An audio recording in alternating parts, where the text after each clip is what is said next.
February the 25th, 2019. What a glorious day. Low tide, Sully Island. Obviously a low tide. Well, it really is a little bit of heaven on earth right now. Stunningly beautiful. It's warm, unusually warm for this time of year. Gorgeous. So I thought I'd come and read you a little bit from Perusia, Book of Life. So the Book of Life could also be called the Book of Love. God's name meaning He who causes love to become made whole in us. So I'm exploring love in the mind, body, spirit. The energy flows and endorphin blood, and discerned from Revelation 21, the holy city, New Jerusalem. So it's chapter 11 here in this book. Oh, look at it. Just gorgeous. It's one of the good things about being a writer. You can sit on the beach and work. Chapter 11. The New Jerusalem. Twofold peace. Peace above and peace below. Peace within ourselves and peace with others. Peace with God. A quiet conscience. Heaven on earth. Jerusalem means twofold peace. Love made positive and whole creates twofold peace. Peace in ourselves and peace with others. Thereby peace for others. Jesus said, if the knowledge and faith was not found on the earth when He came again, then the rocks and stones would start to sing. Could this be their song? In Revelation 21, the holy city, New Jerusalem, is defined by gemstones. Gemstones are made up of elements, and so are we.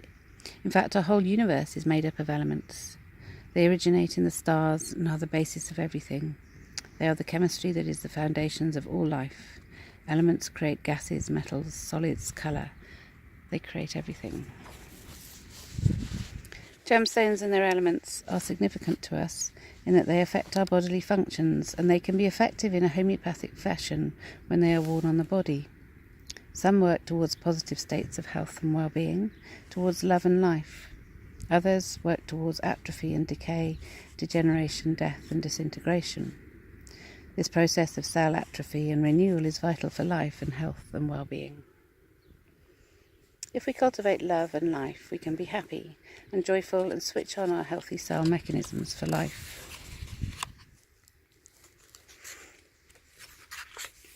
If we are not working towards a positive state of love in our bodies, we are automatically in stress and survival, with the body reacting and coping for survival. The body cannot sustain health in this stressful state of being and will make mistakes.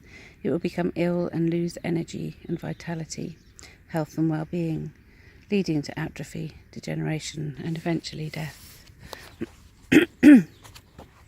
I conclude later in the book that love is not a cortisol. Many gemstones are quartz structures, and quartz has the ability to hold and transmit vibration frequencies. This includes frequencies of emotion. In summary, the gemstones of the holy city, New Jerusalem, and their therapeutic qualities are one. The first foundation stone is jasper. Jasper has layers that enhances the senses, which increase learning, which give protection by knowledge, discernment, sorting, understanding, satisfaction and contentment. It's also a stone of courage. The second foundation stone is sapphire. Sapphire is a gem of faith, loyalty, love, direction, clarity and communication. Hope, strength, purpose, direction and focus.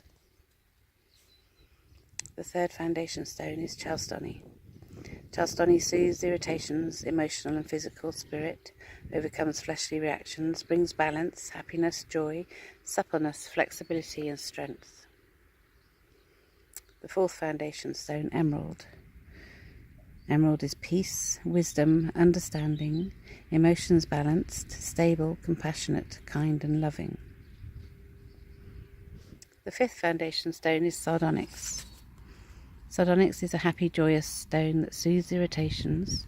Spirit conquers the fleshly traits, balance, flexibility, right choice, righteous, willing to learn, enthusiastic, positive, and vitality.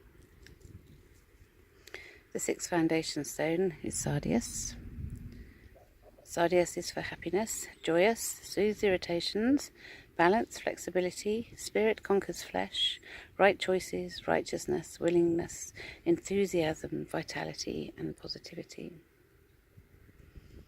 The seventh foundation stone, chrysolite, is a stone to reveal the truth, cast out evil, balance the mind, and seek righteousness, gladdens the heart with hope.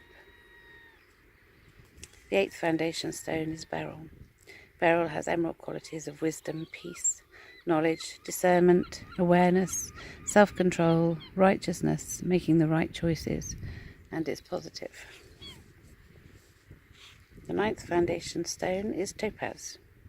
Topaz is calming, secure, supportive, comforting, helps promote peace, protects against envy, jealousy, covetousness, the emotional motive behind destruction, sin, the challenge, can we overcome and control our responses in order to obtain the endorphin reward, which topaz also represents. The 10th foundation stone, chrysoprase, is a stone of joy, happiness, contentment, righteousness, and the qualities of a positive spirit. The 11th foundation stone is hyacinth. The colour is often blue and helps communication, openness, honesty and integrity, knowing right from wrong and acting accordingly with loyalty and peace. The 12th foundation stone is amethyst, which is truth, calm, knowledgeable, refined, purified, regenerated, organised and content. Firm structure, solid basis for happiness. You can see the line of the stones there. And if we apply those thoughts in a 12 square pattern, then we have 144,000 thoughts for creating love to be made whole. It's a little bit black and white in there. So, sometimes people say to me that crystals are a new age. Well, actually they're very old age. They've been here as long as the planet itself, and it's that connection through the elements, quite likely in homeopathic ways, but one thing that they all have in common is that they're all working towards a positive state of stability and calm, peace of mind, positive attitude and calming. So Linus Pauling, the Nobel Prize winner, said that every disease in man can be cured with minerals, because we're made up of those minerals. So the balance of the minerals is very important. And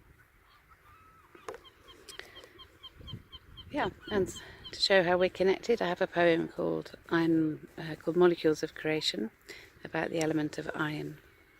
See if I can remember it.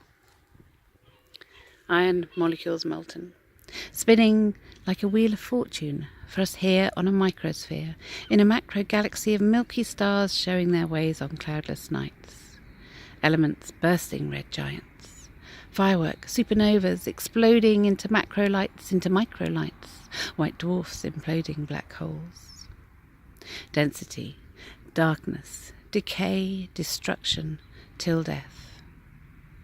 Recycling, regenerating, renewing till life resurrecting. Atoms of hydrogen, floating, flaring, raring, free to bring the light to unite and warm humanity.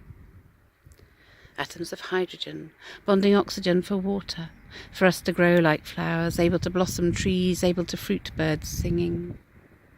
Iron molecules molten.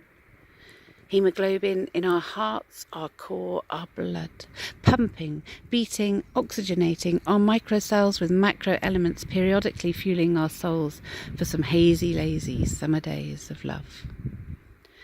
Dust to dust, macro to micro, macro to micro, hydrogen to helium to hydrocarbons. Lead can lead to gold with atoms and elements, salsa dancing life. What a miracle creation is. We have to give honour to some force. Thanks be to God. And God is love, and God is light. And God causes that love to become whole in us through his Son, Jesus Christ, the Anointed One, the one anointed with the whole spirit of love. The fruits being love, joy, faith, goodness, kindness, mildness, with patience and self-control to turn away from sin, for twofold peace. Peace with the self, peace with the conscious, peace with God, peace with others, and peace with the self. That's how we find peace, and that's where we'll find healing for all nations, because love is not a cortisol, but an endorphin blood made whole in us. Thanks be to God, who is love. May Jesus Christ return quickly. I believe we are in those end days, and I work for God to show how that can be. Thanks be to God. Have a blessed day. May he return quickly. Maranatha, Perusia, his presence here on earth. Heaven on earth, as promised.